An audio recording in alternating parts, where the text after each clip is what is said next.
Hey, what's up, everybody? Welcome into a mini cast. I'll be doing these frequently from time to time when I really don't have time to go live, and you guys get the idea of it. But anyways, what I wanted to talk to you guys about first off is, the whole verification and just how it's not for me. Now, let me emphasize this and say that I'm not directing this towards anybody. I'm not saying that you guys, shouldn't do the verification or any of that stuff. But, one thing that, I will share with everybody is that the older you get, the more that your perception and things change. And I will admit that, in my younger days, in my late 20s into my 30s, numbers mattered, verification mattered, I let those things define me back in the day.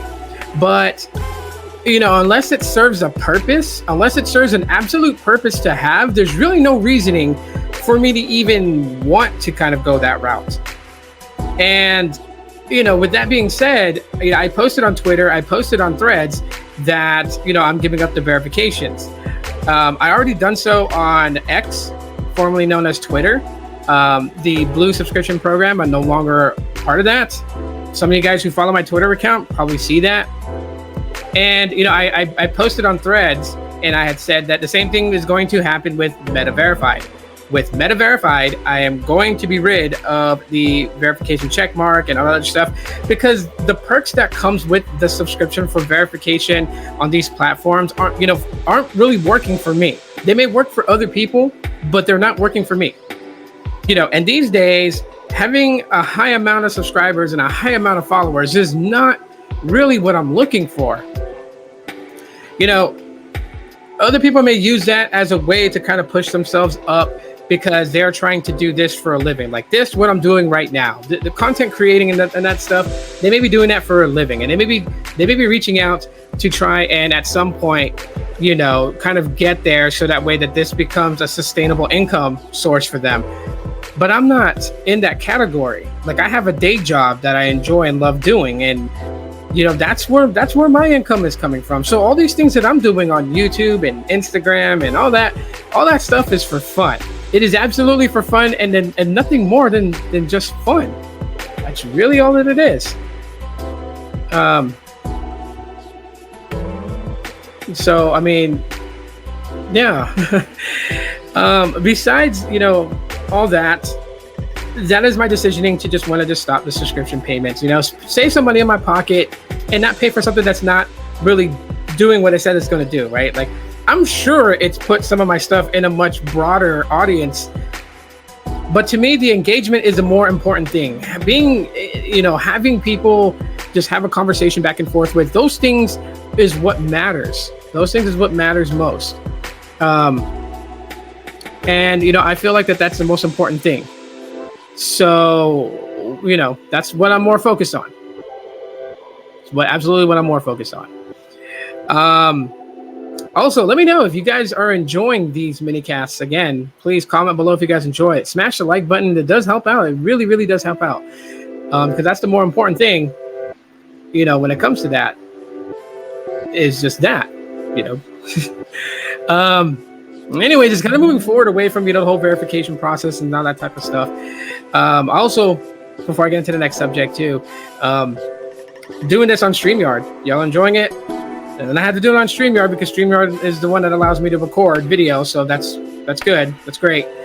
But anyways, next subject is the return to Google Fi. Why did I return to Google Fi? Well, why do I keep going back to Fi? It's I got this question already from a couple of people. Shouts out to you guys.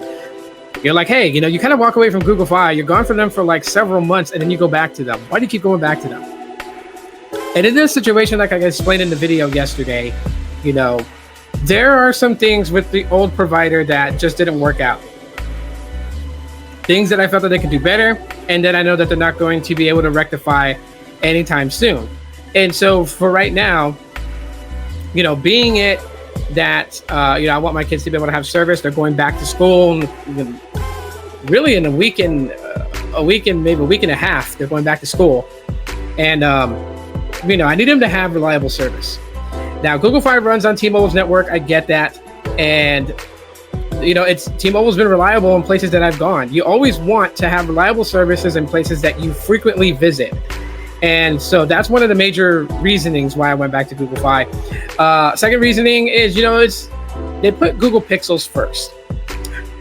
I can't stress out on how I couldn't use eSIM on my previous provider because they only cater to iPhones at this time. They still haven't opened up for Android eSIM configurations, and I'm just not going to wait around for that. Google Fi makes it so much easier to activate eSIM. You don't even need a QR code.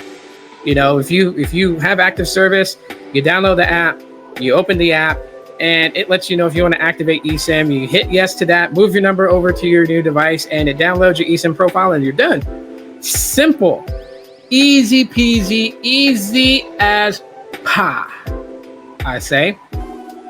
And so that's a very cool thing. And I love the fact that they put Google Pixels first. Google Pixels need to be first sometimes in certain areas. So good on them for that. And the other reasoning too is, location sharing. So if you have a family plan on Google Fi, you do have the ability for all the secondary lines on your account to turn on location sharing. They can all share their locations to the main account holder, which was me, which means that I can see where my kids are. I can see them on maps. And that's a good thing. I want to know where they are, especially this day. In this day and age, you cannot be too careful with your kids. And so that's one thing that I also love. Besides that, the ability feature to basically turn on and just have this option turned on where they can only contact people in their contacts allows me to govern who they have contact with, which means that they're not going to be getting any odd calls from telemarketers and all these other weirdness or whatnot, because the services will only allow calls from what's on their contacts. And I think that's a great thing to have that. On top of that is a Family Link program, which is basically allows me to govern these Google accounts, to see what they're doing, their browsing and all that stuff online. All those things, that a parent is going to want to keep an eye on, right? You can't just let your kids run amok on the internet without you knowing exactly what they're doing. That's ridiculous and, quite often dangerous. So, literally I'll say that. To that point, that is the benefits of being back on Google Fi. 4 lines for $80. My bill just popped up after signing up. My bill is going to be about $89, due in 2 weeks. So I'm good on that. Anyways, guys, that's really all that I gotta say in this quick mini cast. Let me know if you guys enjoyed these mini casts. If you guys want me to do more of these, let me know in the comments. Please tell me. Smash the like button if you guys enjoyed it, and I will definitely catch you on the next one. Thanks for watching. And as always, Law. Peace.